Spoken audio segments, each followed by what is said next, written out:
Johnny here for Johnny's Car Care and Reviews. Today, I'm pretty excited to be covering the 2022 or possibly 23 Ford Maverick. This is a new small truck, or is it going to be a Ute from Ford? We don't know. Ford hasn't classified it yet. Ford hasn't given us any information, and that's why I'm building this video. I've been watching as many videos as I could possibly watch on the new Maverick, and I want to cover some things that have yet to be covered. And how I'm going to be doing that is I'm going to be using known variables, known factors, to figure out the unknown factors. So, is it a truck? Is it a Ute? Well, figuring out box length and height are going to be two things that are going to help us figure out if this is really going to be a truck. And also knowing what architecture and what type of suspension this has will also help us figure out whether this is a Ute. A Ute is kind of like a car that has some of the utilities of a truck, or is it going to be fair to call this a truck? We're also going to be, of course, talking about, once we figure out that architecture, price. We're going to be talking about payload. We're going to be talking about towing. We'll be talking about dimensions, ground clearance, future engine specs, of course, suspension. Payload is going to be really important, so I will definitely spend a bit of time on that. And truck price and bed size, because Ford wants this to really resolve some of the issues some of the issues that arose from building the Ranger, a medium-sized truck. So, welcome to the channel. If you've never visited before, this is Johnny's Car Care and Reviews. I'm all about more cars and more power. So my videos are about getting more power out of vehicles and talking about just more cars and trucks in general. Mostly the Ford product, but sometimes I veer off. So my goal of this entire video, if you bear with me, is really going to be to take known variables and use them sort of like a mental algebra, a logical algebra. We're going to be figuring out the unknown variables. So this is really going to help us give us a good idea of whether this Maverick is going to be right for us. Who is it being built for? What is it going to do? That's all going to depend on figuring out some things that have yet to be figured out. I've watched as many videos as I possibly could on the Maverick, and there's some unanswered questions like height, box length, and I'm really going to work hard to try to get to the bottom of that to help you out.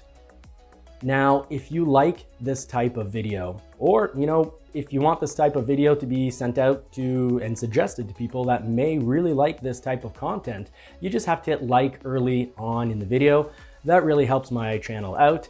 And if you do like this type of content, well then hit the like button and hit the subscribe button, and you'll have easier access to my previous videos and my upcoming videos. So, back to my goal of this video, it's figuring out, what's the Maverick being built to compete with? What is it going to be able to do? I really don't think it's being built to compete with the Ram 700 or the Ram 1000, both of which have very small boxes, which, cuts down on the utility of it. I'd say it makes it less truck and more Ute. Ute, by the way, is a car that, has a bed. I think this is going to be, more on the truck side, but that's going to be arguable, and we'll see that in the video. So what's the architecture? The first thing we need to figure out is the architecture of this vehicle. Once we know what the architecture of the Maverick's going to be, we can figure out a lot of other things. And I will cut to, when it's time to talk about box size, I'm actually going to cut to an actual truck. And it's going to help us figure out what kind of box size we're getting from these pictures. So the architecture, is it going to be off a Ford Transit? I'd say no. The Ford Transit is the C1 architecture, and I'm calling it architecture because it's not appropriate to call this a frame, because the Maverick is going to be a unibody. That means sort of the bottom of the vehicle is just attached to the rest, whereas when you have instead of a unibody, you have a frame vehicle like an F-150. Well, you have, and the F-150 has a fully boxed in frame. You have the frame, and the bed and the cabin are bolted onto that frame. This isn't the case for the Maverick. It's sort of, you could call it unibody, one piece. And that will affect payloads. That'll also affect towing. We'll cover that a little bit later in the video. Now, why do I think it's not going to be based on the C1 platform? Because rumors have said that this is definitely a C platform, but so is the Bronco. Now, why is it not the Transit? Pretty simple. For two very important reasons. Using a bit of mental algebra, we can solve for the unknown using our known variables. So let's put the pedal to the metal and speed right in. Here's why it will not be on the older Transit architecture.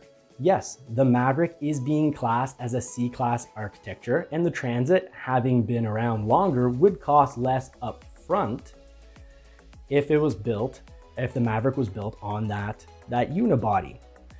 But it would make less sense as well, as the architecture is not set up for anything adventure-oriented. So the Transit's architecture is not set up for anything that you could call adventure-oriented. It's also not exciting, so that affects, overall sales. Let me explain. So the power of the Transit, and we have to talk power of the Transit, because if the Maverick was built on the Transit unibody, we'll call it a frame. It's not a frame, but it's set up. It would end up having a 2-liter naturally aspirated engine. Power-wise, this would, still help it compete and be better than power-wise than a Ram 700, which has right around 100 horsepower and pound-feet of torque, or the Ram 1000 that has around 130, 140 horsepower and pound-feet of torque. The Transit 2-liter, it's pumping out around 150. 144 pound-feet of torque to be exact, and 162 horsepower. But I really don't think that the Maverick will be competing with the Ram 700 and 1000. I think it's made to be sold in high numbers in the North American market and compete with the Honda Ridgeline, which is another unibody truck. In other words, I'm positive the Maverick is looking to make a mark in the North American market. The Ram 700 and 1000, that's only sold in the South American market. It's not sold here in the North American market. So stay with me a moment more and I'll explain how we can use our known factors at Ford to solve the unknown factors of the Ford Maverick. Okay, so known fact, the Ford Transit is built in Kansas and the Maverick will be built in Mexico. What else is built in Mexico? Well, it's the Bronco Sport. Ford always sets things up so that one factory deals with the same frame or vehicle architecture, as it's more appropriately called in this situation. So an example of this is how the Ford Edge is made in Ontario, Canada. So the Lincoln Nautilus is as well. And this is true for, as far as I know, all the Ford products. If you're using the same frame or unibody architecture, the architecture of the vehicle, the base, you're going to be dealing with that one frame or one unibody in one factory, one place. That way they receive all the frames or unibodies in one place, the architecture, the base of the vehicle, and they deal with things from there. So, this thankfully helps us figure that we're probably not going to get a Maverick with only 162 horsepower at 6,500 RPM and only 144 pound-feet of torque at 4,500 RPM. This wouldn't be venture-oriented. This would not help it compete with the Honda Ridgeline, and this would not make it competitive in our market. In other words, simply put, yeah, Ford would save money up front taking that Transit frame, unibody. The long term, they'd sell a lot less, and it would be, not good. Overall, they would definitely make less money. Money makes the calls in this business. So I put my money on the fact that this is definitely going to be off a Bronco Sport platform. Also, the Maverick has been spotted, gas tank. The Maverick's been spotted with having its gas tank on the opposite side of a Transit Connect, and on the same side, the left side, as an Escape, a Corsair, as well as the Bronco Sport. So all more solid evidence why this is going to be based on the Bronco Sport, and this has big implications, really positive implications, really. So the Maverick's being built in Mexico because it's on the Bronco Sport frame or unibody, architecture. Great news. It means we're going to get something exciting. You know, let me just make sure I get this spot on. It's going to have, come with probably one of two engines at first and a third engine later on, a hybrid option. And that's another reason why they're going to use, in my head, it's 100% certain Ford's using the Bronco Sport platform, because the Corsair and the Escape, all using that platform, can handle a battery pack. Ford has a promise that they've given to the public to have 20 some either electric or hybrid models right around the 2025 mark, year 2025. So in 4 years, they're going to be providing us with a whole lot more either electric or hybrid models. So the Maverick, any new model coming along needs to be able to handle a battery, and that's the future anyways. That's what's going to make money for Ford long term. So, there's another positive aspect to this too. If the Maverick is using the Bronco Sport architecture, people are going to compare the Bronco Sport to the Escape, I think, less often. Mentally, you're going to think, Bronco Sport, Maverick truck. It's going to kind of boost the mental image or reputation in our heads that we subconsciously attribute to the Bronco Sport. It's going to seem a little more tough and rough. And that should help sales of the Bronco Sport. So it's going to be mutually beneficial. But I think it also means that there's going to be a lot of similarities between the Bronco Sport and the Maverick. So let's get to the big one, engines. That means, being based on the Bronco Sport, we're going to have a 1.5 liter turboed engine. In the EcoSport, that's going to give us 181 horsepower at 6,000 RPM and 190 pound-feet of torque at 3,000 RPM. That's fantastic. It's a great motor. I'm not disappointed. I thought I wouldn't like it, but I test drove it. I've got a Bronco Sport video if you want to check that out, where I bring this thing on the road, and I'm impressed. It feels powerful when you first lay onto the power. Of course, if you lay onto the power at 160 miles per hour in the highway, it's not a beast. But on the low end, it is. I was surprised. I felt like I was driving something much more powerful, and that's because of that 190 pound-feet of torque being available at 3,000 RPM makes the Bronco Sport fun to drive. And also the 1.5 liter is really fuel efficient. You can look at the 1.5 liters consumption numbers, fuel economy numbers, and we can probably expect to get close to that, probably a little bit more on the Maverick.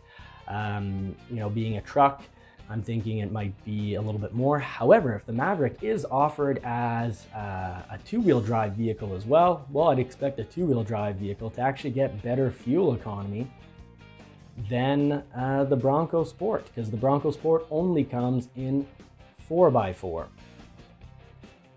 The real exciting news is it also means it's going to be the Ford Maverick should be available with a 2-liter turbo, and that 2-liter turbo engine is awesome. I've driven it a lot of times over the years in Escapes. I had it in my Lincoln MKC. Actually, I had 3 Lincoln MKCs thus far. I love the 2-liter.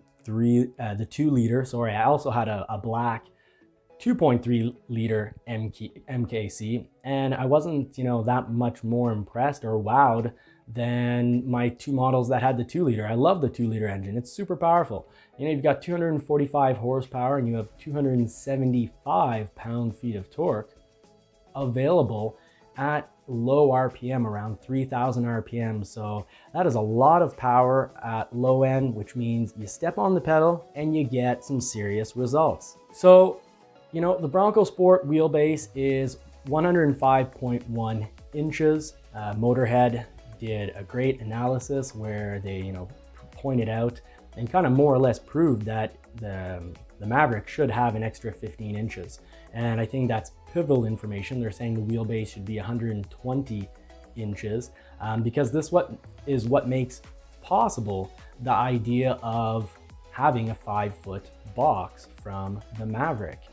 Now, based on just right off, visually, when I was looking at the box off a Ranger, and comparing that to, you know, the photos that was shared by TFL Truck of the truck actually without any of this, the confusing covers, the spy covers, I guess, so that we can't see it.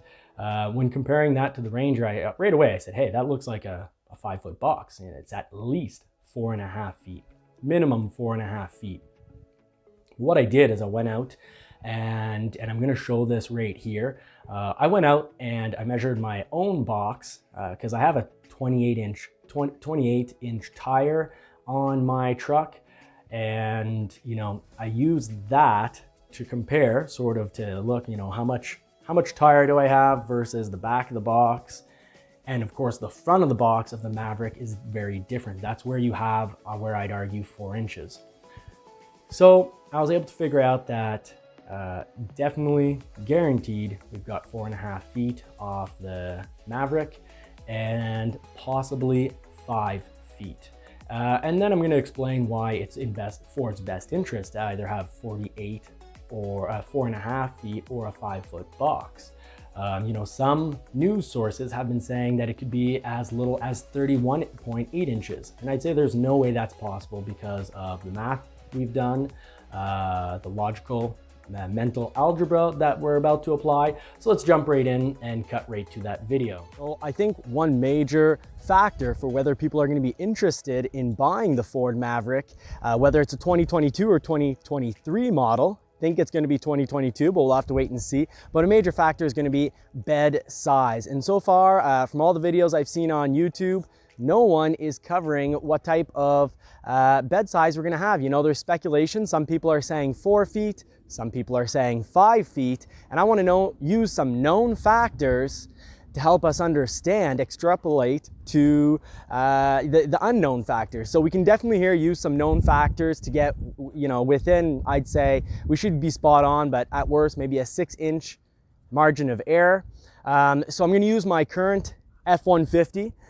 So my current F-150 has a 6.5-foot box. And what we've seen from the Ford Maverick pictures is that the tire size looks like it's going to be the tire size from the Bronco Sport Badlands. Visually, it looks like it's 28.5 inches. Now, this is a little embarrassing, but I also have 28.5 inch wheels. So we're going to use the size of the wheel off this truck to help us understand what kind of extra space beyond the wheel that we have on the Maverick.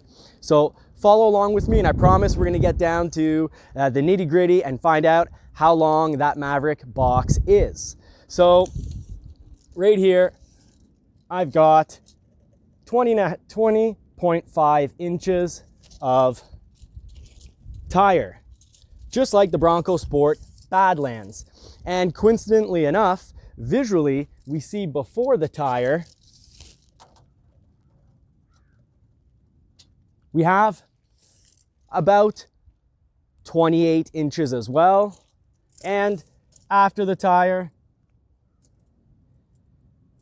to the end of the box, we have 24 inches. So visually, I'm going to step away, but visually, that's a 6.5-foot box. Now on the Maverick, we've got the tire size, and you know, if it goes with the Bronco Sport, all the other models have, I recall, we're going to look at some stats, but I believe it was 27.5 inches, but I'd say it'll probably go with the tire size off of the Bronco Sport Badlands at 28.5. Now what we can see from those photos that TFL Truck put up, because they actually got pictures sent to them of the truck being filmed in San Francisco for a commercial.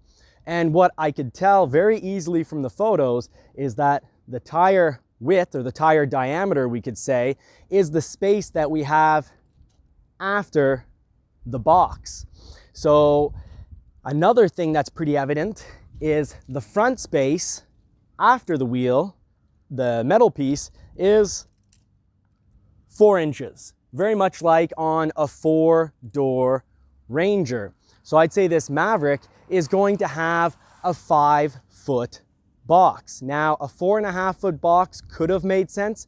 The Ford Explorer Sport Track had about that, a 4.5-foot box, and I'll be talking and giving exact measurements for that. If I recall correctly, it was 49.5 inches. It was actually just a little bit more than 4 feet, but that's a complaint people still have today about the Explorer Sport Track.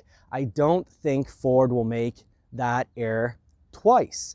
I think really what Ford is looking for is to compete in the North American market against the Honda Ridgeline. I do not see the Ford Maverick as being an answer to the Ram 700, which has anemic power, or the Ram 1000. Both of those sold in South America, and the Ram 1000 actually has less power than a Ford Transit. It's playing around 130 horsepower and 130 pound-feet of torque. I think Ford knows that if they're going to build a small truck and that they're going to make money with this small truck, they need to have more power. But we'll get right back to the office to cover all that in detail with exact numbers. Okay, so you look off the Bronco's handles from the unveiled photos that TFL Truck shared, and you know, those look a lot like Bronco Sport handles. So really interesting. Just another little tidbit or a little piece of evidence why this is going to be built off the Bronco Sport. But the biggest one is, you know, you see it in this photo right here. That is from the Mexican plant, the plant in Mexico, sorry. And, you know, the fact that the Maverick is being built and assembled in Mexico means, in my head, without a doubt, it's not off the Transit Connect. If so, this, you know, these spy photos would have been taken in Kansas, where the Transit Connect is built. Now, you know, CarBuzz had a really good rendition. You know, I shared that. The red Maverick that I've also been sharing is from motoring.com. It also gives us a great idea.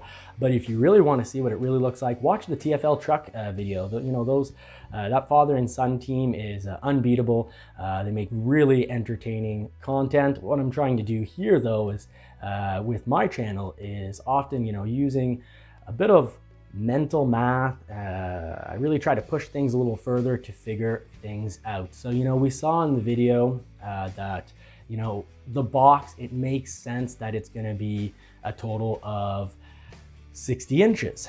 And, you know, we saw that, a 28-inch tire, put it out to the back. When I look at the photos, and I took a really small, you know, I took a small ruler and I measured it out. And how I saw it is if the tire is 28, but I did measure it out. And basically, to summarize it all, if that tire is 26 inches, we're gonna have a 4.5-foot box.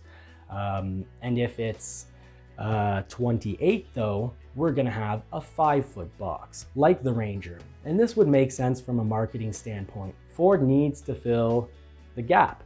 Companies build things to solve problems. Companies make money when they solve a problem, when they, you know, create a solution to something. Now, the problem at Ford right now is a lot of die-hard Bronco fans from the 1990s and 2000s find, sorry, I said Bronco, I mean to say Ranger. I've got Bronco on the head pretty much every day. Can't wait for mine to come in. So the Ranger, you've got these diehard fans from the 90s and 2000s. They want the Ranger, and Ford hasn't been able to, you know, get all of these old Ranger fans. Why? Because the new Ranger is big. It's a medium truck, and the old Ranger was a lot smaller, and it also cost a lot. So here's the thing. People already, when they go to look at the Ranger, go, 4-door. People usually want a 4-door, the big cabin, and they go, hey, you know, 4-door, 5-foot box, and they already find that's a limit. And, you know, sometimes the competition with more than a 5-foot box can be really tempting. And I think Ford knows that they're losing sales to medium-sized trucks with bigger boxes. How can they go and get these old Ranger clients? Simple. Offer a 5-foot box. You know, don't make the same mistake as the Ford Explorer Sport Track. The Ford Explorer Sport Track had a 49.5-inch box, so basically 4 feet, and people still complain about it to this day. So why would Ford go ahead and make a 4-foot box? I'd say it's almost certain they will not. It's 4.5 feet or 5 feet. And once I know the tire size exactly, I'm gonna know that exactly, but I think that the tire size should be like on a Bronco Sport, meaning that ground clearance should play right around 8 inches. And if they want to compete with the Honda Ridgeline, this thing is going to need to pull at least 3,500 pounds. Now, it all boils down to the suspension. This thing is going to have independent suspension. Spy photos have shown that it's an independent suspension. What that means is no leaf spring in the back. That also means lower payload, but a more comfortable ride. So, this is where it's going to put the whole debate of whether this is going to be a truck or a ute really falls into. I think it's going to have the ground clearance of a truck, not a ute. A ute would have, maybe 6 inches of ground clearance. I'm pretty sure this is going to have 8 inches to 8.5 inches of ground clearance, more like the Bronco Sport. Being that it's the same architecture, that only makes sense. But there's limits to payload when you have an independent suspension, and I'd say that's probably going to be 1,000 pounds unless they make this thing lighter than the Bronco Sport. But in stretching out the wheelbase by 15 inches, this likely will not be lighter than the Bronco Sport. So, I think at the end of the day, we have to hope to get 1,000 pounds, but I'm pretty sure, if they're making something that can be called a truck, you need at least 1,000 pounds of payload, and I think that's what we're gonna get. Now, to compete with the Honda Ridgeline, Ford doesn't need to compete directly with the Honda Ridgeline because the Honda Ridgeline is basically $37,000 as a starting price point. And that's the other problem that Ford has had with the Ranger. People have said, hey, I wanted a small truck and I wanted it to cost less. So if, with the Maverick, the Ford Maverick coming in 2x4 mode, what we can expect, I'd say, is a price that's going to be less than the Ranger. I think it's going to look more like a Bronco, but actually a little bit less than a Bronco because a Bronco only comes in 4x4 mode. I'd expect the Bronco Sport, which starts at about $27,000. You've seen the prices flash by the screen for exact info. I'd say we're pretty much guaranteed that that's going to be basically the starting price of a 4x4 Maverick. And remember, a lot of people are using the base price of the Ranger and then saying, hey, of course it's going to be, $3,000, $4,000, $5,000 less than the base price of a Ranger. But I want to remind you, that the base price of a Ranger is for an XL Super Cab 2x4. Ford always charges more for their Super Cruise. That's the big 4-door. So on a Ranger, you can get a cabin that's kind of like a cab and a half. The Maverick is only going to be coming with a big 4-door setup. So I think price-wise, we need to look at the Ranger's big 4-door setup and remove, $3,000, maybe $4,000, max $5,000 from that price. And that's going to make this a lot less expensive. I'd say easily $10,000 less than a Honda Ridgeline. So does this need to pull 5,000 pounds? So far, the 2-liter turbo in every configuration always seems to pull, 3,500 pounds. Can they squeeze the extra towing out of it? Yeah, maybe they can get an extra 1,500 pounds, bring that to 5,000. But I'd say that's one that I'm not willing to, definitely put my mark on. What I can say is the back of a Bronco Sport is 34.5 inches to the back tailgate. And then if you include the space of the tailgate, really to the back of the vehicle, you're coming out with 40 inches. Now, if you take that 40 inch and you add the 15 inches that Motorhead is, completely convinced is being added to this wheelbase, we'd end up with a 4.5 foot box, 56 inches. And that's going to be the case if, from my math, if that tire is 26 inches. But if it is 28 inches, I'd argue from my visual calculations and also really calculating dimensions from the zoomed in photo that we'll get a 5-foot box. If we get a 5-foot box, I'm going to call this a truck. Now, if we get a 4.5 foot box, I'd say this is going to be more like a jacked up ute. The payload, it can't really be under 1,000 pounds. You've got 1,000 pounds on the Bronco Sport. We see it right there. Either way, with this being built on the Bronco Sport platform, we're going to be getting an awesome vehicle because the 1.5 liter EcoBoost and the 2 liter EcoBoost, one's a very good engine and the 2 liter is an amazing engine. And price wise, boy, is it ever going to be great to have a small truck on the market that doesn't cost $37,000 US. So, with the Bronco basically in 4-door version starting around 28,000, and the Ranger and the Bronco Sport starting at 26,820. But for a 4x4, I expect the Maverick to also start right around the $26,000 mark if you want it in 4x4, 26, 27, making it $10,000 less than a Honda Ridgeline, meaning that, they don't need a 65-inch bed the way the Honda Ridgeline has. If you're $10,000 under the price of a Ridgeline, you can have a bed that's 5 inches less long. And really, you could probably, price-wise, get away with being at 4.5 feet. So definitely at least 4.5 feet. I'd put my money on a 5-foot box. Now, back to price.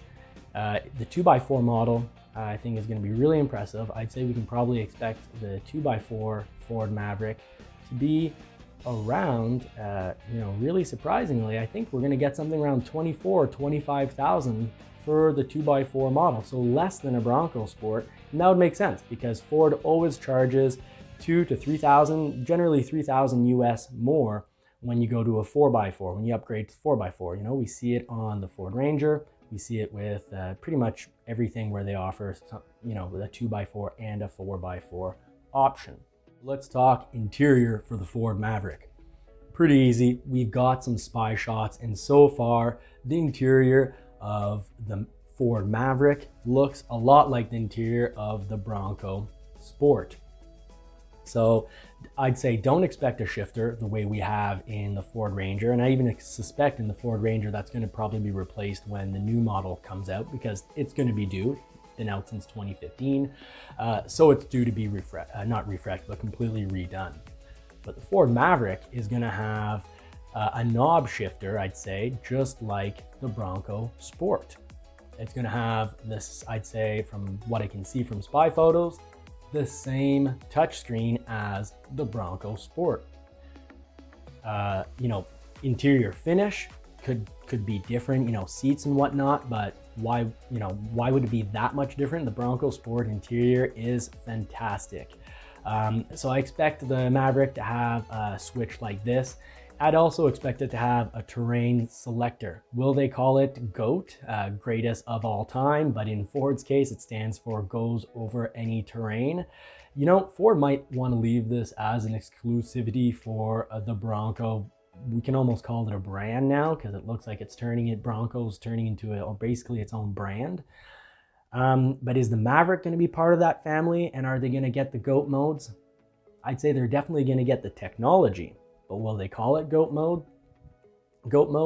I almost feel like saying I don't think so, but I'm convinced they're going to get the technology. Just like, you go to a Ford Explorer and you have a terrain selector. Are they calling it GOAT in the Ford Explorer? Well, from my memory, I certainly do not think so, but you have the terrain selector. So, looking at these photos, I think we can really suspect the Maverick to have an interior that's very similar. We can expect it to have base equipment, just like the Bronco Sport. And we're going to suspect, I'm convinced, 100% positive, it's going to have the same engine options. But here's what's interesting. It could tow more if they beef up the suspension. Because the 2-liter turbo, when you look at the horsepower, it would make sense that it could go all the way up to 5,000 pounds of towing, but it doesn't have to because this isn't going to be in the Ridgeline's price point. It's not going to be at 36,500. It's going to be around starting point around 25,000, and in 4x4 mode, it's going to be around 26,000 $2,500, so $10,000 less. But boy, is that 2-liter engine going to be exciting. And later on, I'd say we can definitely expect to get a hybrid out of this.